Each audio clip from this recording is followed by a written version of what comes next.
जय हिंद दोस्तों, सैनिक समाचारों में आपका हार्दिक स्वागत है। सबसे पहले बात करूंगा भावुक अपील, और वो भी 8वें पे कमीशन की अध्यक्षा न्यायमूर्ति रंजना प्रकाश देसाई से। कहा है कि आपको फिटमेंट फैक्टर पर ध्यान रखना होगा, पेंशन पर ध्यान रखना होगा और भत्ते पर ध्यान रखना होगा। जरा वीडियो में आपके सामने ला रहा हूं, क्योंकि उनके पास आज देश की 3 बड़ी जिम्मेदारियां हैं और उनसे हर कोई उम्मीद करता है और सहानुभूति भी रखता है। कहा जा रहा है कि छठे वेतन आयोग के हिसाब से तगड़ा वेतन आयोग मिलेगा। हाँ जी दोस्तों, साथ ही मैं बात करूंगा सेना प्रमुख का सीधा संदेश है। जरा यूनिट के कमांडिंग अफसर सुने, फॉर्मेशन कमांडर सुने, आपको रहना होगा तैयार, उन्होंने दी है चेतावनी। साथ ही दोस्तों, अग्निपथ पर लगेगा ब्रेक, सरकार के ऊपर है दबाव। और दोस्तों, मैं बात करूंगा क्या होगा आगे बदलाव। साथ ही मैं बात करूंगा, गृह मंत्री जी ने कहा है कि बॉर्डर अब सुरक्षित होगा, सील होगा, और उन्होंने कहा है करोड़ों रुपए हमने खर्च किए और भी आगे करेंगे। साथ ही बात करूंगा, एक मेजर जनरल साहब ने रास्ते में एक इंसान की बचाई जान, लोग बना रहे थे रील और इन्होंने रियल में बचाई जान। और मैं बात करूंगा राम मंदिर के विरोध को लेकर रोडों पर बंदर बने मानुस भावुक अपील कह रहे हैं कि भगवान को कम से कम बख्श दो। और दोस्तों, एलपीजी सिलेंडर में पत्नी ने पति को निपटाया, बड़ी हैरानी वाली बात। तो आइए दोस्तों, खबरें करते हुए साथ से सबसे पहले मैं बात करूंगा 8वें वेतन आयोग को लेकर। जैसा हम सभी जानते हैं, यानी न्यायमूर्ति रंजना देसाई की अध्यक्षता में 8वां वेतन आयोग ने स्पीड पकड़ ली है।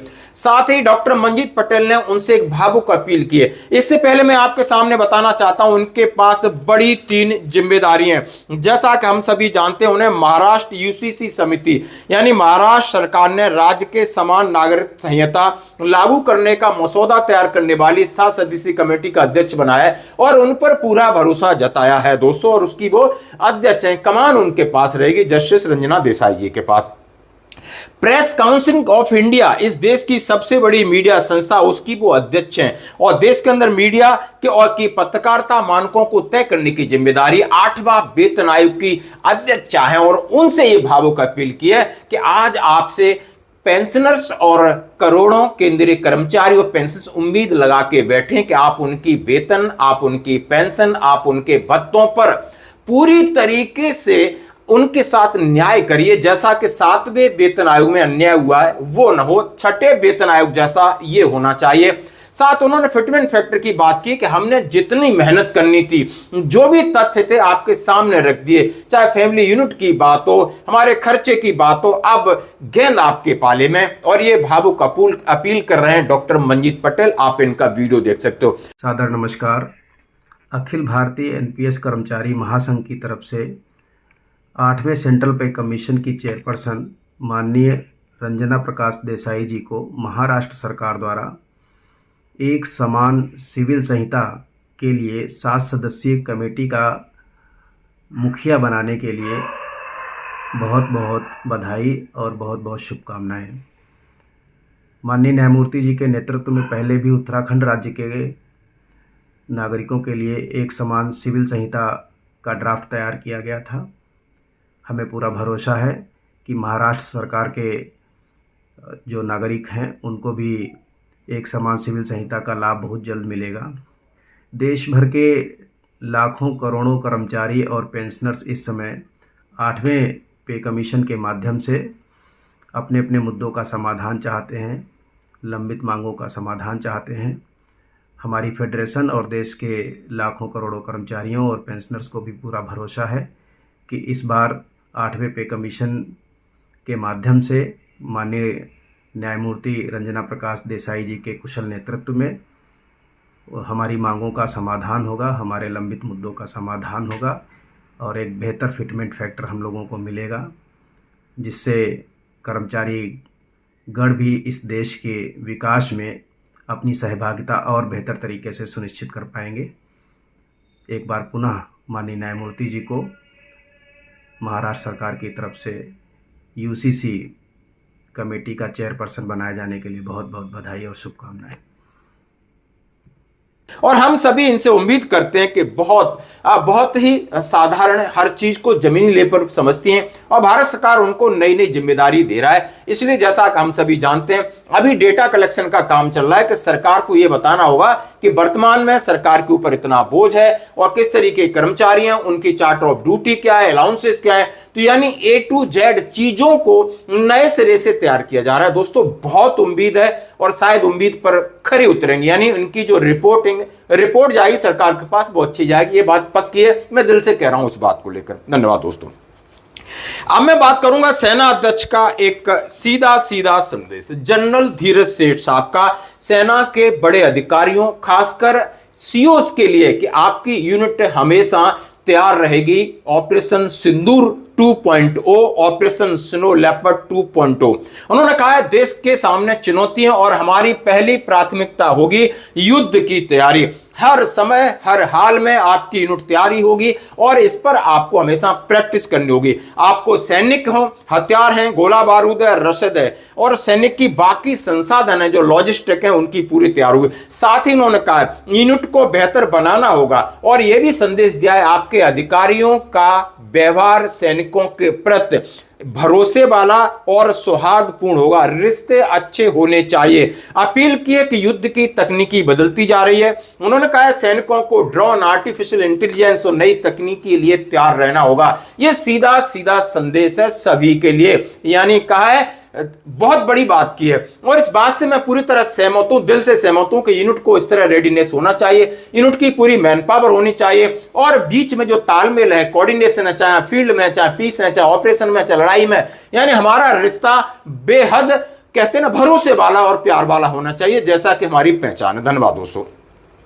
अब मैं बात करूंगा अग्निवीर को लेकर। अग्निपथ के मामले में जैसे कि कांग्रेस सरकार के ऊपर हमलावर तरन तारण पंजाब में 1 महीने का उन्होंने एजिटेशन किया और लगातार आप तस्वीरें देख सकते हो। कर्नल रोहित चौधरी की अध्यक्षता में इस तरह पूर्व सैनिक यानी लामबंद और अग्निपथ स्कीम पर ब्रेक लगाने की बात कर। उधर सरकार के सामने चुनौती है कि अग्निवीरों को कितना स्थायी किया जाए, जैसा कि 50 से 75% की अनुशंसा यानी सिफारिश की गई है। और साथ ही आप देख सकते हो कि उन्होंने कहा है राहुल गांधी और उनके राष्ट्रीय अध्यक्ष खड़गे का यह पैमाना है कि अग्निवीर में बदलाव हम लास्ट दम तक इसका संघर्ष करेंगे। तो सरकार के ऊपर दबाव है अग्निवीरों को मतलब भारतीय सेना और देश के सामने और सरकार के सामने ये बड़ी चुनौती है और इस पर जल्दी फैसला आएगा जो कि सेना के फायदे का होना चाहिए। पहली प्राथमिकता सेना होनी चाहिए।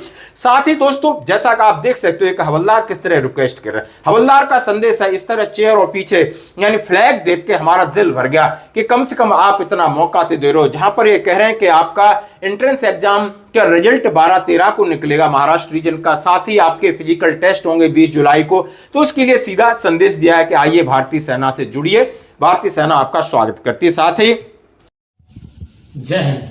वर्ष 2026 के कॉमन एंट्रेंस एग्जाम का फाइनल परिणाम 12 या 13 जुलाई तक भारतीय सेना की ऑफिशियल वेबसाइट पर अपलोड कर दिया जाएगा। एआरओ मुंबई के द्वारा भर्ती रैली का आयोजन दिनांक 20 जुलाई 2026 से मौलाना अबुल कलाम आजाद स्पोर्ट स्टेडियम मुब्रा थाने में किया जाएगा। एआरओ मुंबई के अंतर्गत आने वाले नंदुबार, धुले, नासिक, थाने, पालघर, मुंबई शहर, मुंबई उपनगर एवं रायगढ़ जिले के सी एग्जाम में पास अभ्यर्थी अपने ओरिजिनल डॉक्यूमेंट तैयार रखें एवं फिजिकल और मेडिकल टेस्ट के लिए तैयार रहें। धन्यवाद। जय हिंद।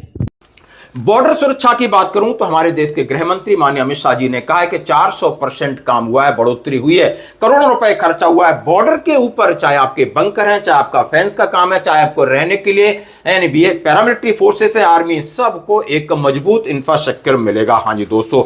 मित्रों, विगत 12 साल में एक वैज्ञानिक दृष्टिकोण के साथ बॉर्डर सुरक्षा के लिए, सीमा सुरक्षा के लिए काम हुआ है। सबसे पहले बॉर्डर इंफ्रास्ट्रक्चर पर राजस्व खर्च होना, इसकी प्रायोरिटी चिन्हित करना और चिन्हित प्रायोरिटी पर इंफ्रास्ट्रक्चर को बढ़ाना। हम पीछे मुड़कर देखते हैं तो 2013 का बॉर्डर इंफ्रास्ट्रक्चर और आज के बॉर्डर इंफ्रास्ट्रक्चर में 400 मतलब 400% का परिवर्तन है। मैं आंकड़े देना नहीं चाहता, बहुत लंबी बात है, मगर एक वैज्ञानिक दृष्टिकोण के साथ बॉर्डर सुरक्षा की पहली जो रिक्वायरमेंट थी, बॉर्डर के इंफ्रास्ट्रक्चर को मजबूत करना, इसको सरकार ने बहुत अच्छे तरीके से किया है। अब मैं बात करूंगा एक और बड़ी बात, जैसा कि आपके सामने हम एक तस्वीर देख सकते हो, हमारे एक मेजर जनरल पात्रा साहब, वीके पात्रा साहब बरेली से पिथौरागढ़ जा रहे थे, बाइक एक्सीडेंट होता है, एक नौजवान है पड़ा है, लोग रील बना रहे, इन्होंने जाके उनको सीपीआर किया और उसकी जान बचाई। तो सेना इसी तरह काम करती है, सेना तमाशा वीर नहीं है, सेना अपने आप को अप्लाई करती है, जो भी संसाधन है उससे इसकी जान बचाई। अब मैं बात करूंगा राम मंदिर की, जहां पर चोरी हुई, सब यानी आस्था पर चोट है। और यहां पर आप देख सकते हो जमशेदपुर झारखंड मुक्ति मोर्चा के कार्यकर्ता बंदर बन करके राम सीता की सुरक्षा के लिए आए। जिस तरीके से हनुमान की वानर सेना, सुग्रीव की वानर सेना ने राम की मदद की थी, यहां पर इंसान को बंदर बनना पड़ता है, यह दुर्भाग्य की बात है। अब मैं बात करूंगा, हाँ जी दोस्तों, जैसा कि आप बहुत सारी चीजें देखते हो, कभी एक बेटी ने अपनी मां को निपटाया, पत्नी ने पति को निपटाया, एक और पत्नी ने पति को निपटाकर बाथरूम में नहीं, सिलेंडर के पीछे इसी को काटा और उसमें पति को डाल दिया। कैसे डाला होगा वो आप उम्मीद कर सकते हो। तो समय बदल रहा है, परिस्थितियां बदल रही हैं और दोस्तों खबरें भी इसी तरह की बदल रही हैं। तो धन्यवाद दोस्तों।